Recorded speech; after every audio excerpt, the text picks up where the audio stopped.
Bonjour à toutes et à tous. Merci d'être à nouveau là cet après-midi. Donc, si vous êtes là, c'est que vous avez apprécié la matinée.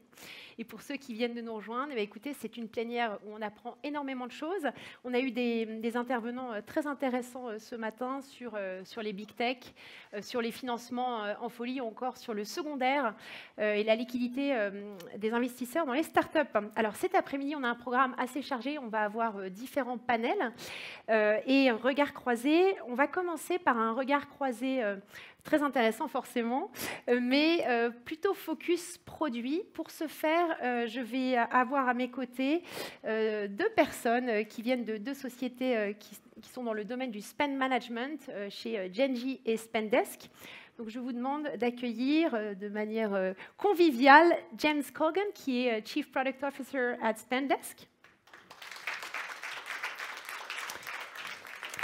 And Stéphanie Vernet, VP Product at Genji.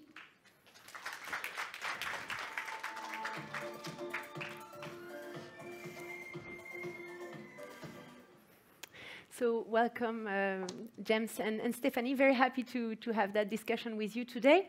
So the objective is really to understand from you, based on your experience, your past experience, and also the experience at Genji and Spendesk, what it is to be a fintech in the European Union, what it implies, what are the main challenges, and also to get some experience, so maybe more from you, James, from the United States.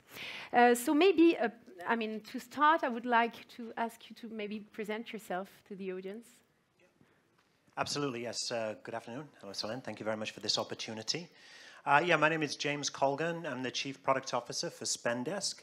But I'm very new to both, as you can tell, because I'm not speaking French, very new to France and very new to Fintech. So previous to Spendesk, I was running product management for different products within Slack over in San Francisco. And then prior to that, I was running product management for a number of different products, including Outlook Mobile, for Microsoft up in Seattle. So for the last, I would say, 20 years, I've been in product management in Silicon Valley and have scaled products globally. But it's very exciting for me to be here in France and be in the fintech industry. Thank you. Stéphanie? Hi, everybody. I hope you had a nice lunch. On my side, I'm French. And I joined Genji 5 years ago at the beginning of the adventure. So my insight on the product, I hope, will be helpful for you. And let's talk about it. Okay, so first question I would like to ask to James will be more focused, of course, on your past experience, because we understood that you just joined recently. What would be interesting, I guess, for the audience is maybe that you explain to us how, so it's a very wide question, but how is it complex to scale a product in the United States, and how did you manage when you were at Slack, for instance? Yeah, so the essence is, really when it comes down to it, is first of all, you've got to do the first thing, which is have the right sense and scale of ambition. As a product manager, you're thinking and you're strategizing at a strategic level. And often for the rest of your team, whether it's the engineering organization, whether it's design organization, program management, etc., data science, you need to establish the right goals and the right scale of ambition. So often we talk about thousands of customers or hundreds of thousands of users. That's the wrong unit of measurement. You need to be thinking in terms of millions. And then as soon as you start thinking about that level of scale, then as you work back, your strategy and your plan becomes clearer and clearer for the types of organizations you need to put in place, for the right systems you need to put in place, the right processes, and the right tooling. Okay, so that's the first thing that you need to do. Once you've done that, then clearly you need to start thinking about a single product. You do not want to be building multiple products or multiple types of products that you're then going to release to different markets. That's just not scalable. So you need to think about core functionality, and then you need to think about localization. Now, key to that localization, it is different to translation, right? Translation is the transposition of words. Localization takes into consideration the language, but you also need to think about the culture and the context of your users. That's very different. I can talk more about that later. Once you've done that, then you need to think about the geographies you're going into and the infrastructure. Where are your data centers going to be? What about data residency and data sovereignty? Okay? And that determines which partners you're going to have. Is it going to be Azure? Is it going to be Amazon? Is it going to be Dell, right? So you need to think about all of these different things. You start with the goal, the strategy, the team, what it means to go into different marketplace, and then the infrastructure that you're going to support your scaling. So we all know, I believe here everyone uses, or many of you use Slack. Slack, you have a lot of integration. So when you scale the product, what is the complexity linked with all those integration? And you have the same kind of issue at Spendesk, because there is also a lot of integration. So how did you manage this, and how did you incorporate in the product all those integrations? Yeah, so that's really interesting, because what you think is, if you provide a platform or an open API for people to build upon, the key takeaway that I would say is you cannot take a build it and they will come strategy. I.e., if we provide an open API, people will just throw developers at it and they'll start building value on top of your product. That just won't happen, because in the early stages, you won't have scale that's going to motivate and incentivize your partners. You need to enable them to get a return on their investment. So before you even start developing an open API or a platform, you need to ensure that you've captured enough value that your partners can build upon and then get a return on investment. The next thing you need to think about is an open API isn't just an Amazon endpoint that someone can hit. It's not even just documentation. You've got to think about the business model. You've got to think about the go-to-market strategy. You've got to have developer support and developer relationships. So think of your platform or your API as a product unto of itself, which needs dedicated engineering, dedicated product management. Doesn't necessarily need design, definitely needs program management, okay? So you need to think about all of those at the same time. Then you need to think about, okay, prioritization. What exactly are the problems that you're looking to solve for your customers? And initially, you're going to be solving those problems with integrations yourself, doing them in-house. And as you're doing those integrations, you're building relationships and you're building know-how that is going to take you to the next level in terms of your platform. That's really the process that you need to think about. Prioritization is key.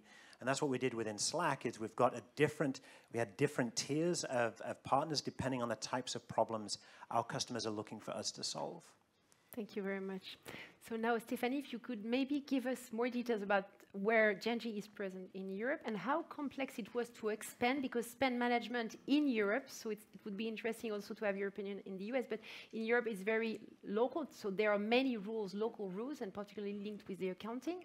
So let's take the example, of Luxembourg, because this is my country. How did you proceed, and how did you get in touch with the ILNAS to be validated, and what it implies for Genji in terms of internal organization? Yeah, so of course we started with the French market, and at the beginning we were already able to attract users outside of France, mainly because we were the only one to propose a free version, completely unlimited, and also because the product was available in English. And later on, we extended up to 11 different languages. And the co-founders, they knew from the beginning that they wanted the product to be adopted all over the world. So they made strategic decisions regarding the software architecture, and we were able to reach this point. So the particularity of Genji is that the platform can take anything. The way it has been designed, the traffic is similar to Snapchat or Instagram, because millions of receipts are photographed from everywhere and sent to the servers. So we are ready to go globally and to process a gigantic volume of data. So at some point, we went further than France. We started with different countries in Europe.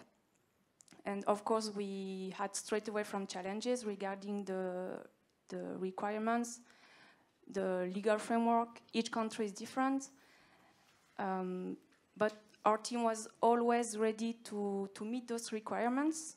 So we adapted a lot the product, like James said. You you cannot just translate your product. You have to adapt all the time. You always have specific requirements, specific needs, and you cannot just say no to the client. I mean, if you want to sell your product, you do what you have to do. So that's what we did. Thanks to an amazing engineering team, a lot of adaptation. And so we add all these specificities regarding VAT, I mean, tax system, digital compliance. And you were talking about Luxembourg. So at Genji, we dedicate a lot of time and resources on legal compliance. We take this very seriously. And the recent proof is that we've been validated by ILNAS, which is a public administration in Luxembourg. And our certification ensures that we meet the requirement from a set of European countries, like Netherlands, UK, or Germany, just to name a few. So at least let's say we are the trustworthy partner, let's say. And how do you, I mean, get to know all the local constraints? How do you organize yourself? Do you have partners in those countries? Do you use a global law firm? So first you find out once you start talking with the client. And then you get organized. So we have some partners that we can rely on. We do a lot of strategic watch. We grew, let's say, to be more organized. And thank you very much. So now a question to you. We discussed when we prepared that discussion the exploration phase in the US. And what is interesting is that Spendesk in particular is building a lot of relationship with other fintech players and other players in the tech industry. Can you maybe explain to us in the US how that will happen, because Spendesk is expanding also in the US? Yeah, I mean, it's it's very similar to whether we're doing this in Europe. What we're doing is we're engaging with partners, mostly as we're starting to better understand the customer base. So exactly as Stephanie was saying, the first thing that you need to do is get to understand your customers, have that visceral sense or understanding of the context of your customers and the problem that you're looking to solve. And they will point you to the right direction of which way you want to go. With FinTech, it's a highly, highly fragmented marketplace at every layer of the stack. And you want to ensure that you're investing your finite resources in the right place. And so be very customer-led. Not so much in the features that they're asking for, but in the way, but the problems that they're looking to solve. You've got the innovation, they're the problem experts. And so within the US, we're very strong in San Francisco. That's where we're focused. We've got a lot of adoption through the technology and dev community, as they are innovators themselves. And then what we've also got, and this is something else you can leverage, is a number of French companies or German companies or UK companies. Those are the three markets where we're strongest. And they will have branches within the United States, and that's a way for you to do two things at the same time. Better serve your existing customers, and also have an understanding about what it means to satisfy those customer needs in that different locale. Thank you very much. Another element, we don't have a lot of time left. So do you hear me well? The sound didn't change? No? Okay, okay. So what would be the main, if you could describe the main blocking points or challenges that you faced in both situations when you open a new country, and also from a tech perspective? So this is something that you quite described, Stephanie. You didn't go into it. James, I would also like to have your opinion on this. Sure. On the blockers? Blockers Okay. and tech.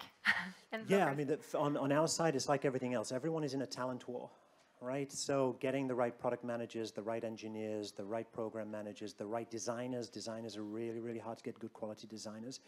So really, it's a matter of acquiring capital is hard, but acquiring talent is hardest. On our side, I would say that the main blockers are the clients, especially in Europe, because all the countries are so small. At the end, you have a lot of markets. They are all different with the legal requirements, and you will adapt your product for somebody and never use it again. And you will have a new request, and it's endless. So you always have to fight. I don't know to. And in terms of, if we could end with a positive thing, in terms of opportunities, in Europe versus the US? A lot. For us, and what we keep, I think, is that thanks to Europe, we learned a lot. We had to adapt all the time. So our level of resilience is incomparable. And we did so much. Sometimes it was really hard that I think now we can address any region, bigger region, more uniform. It would be way easier that after all this mess.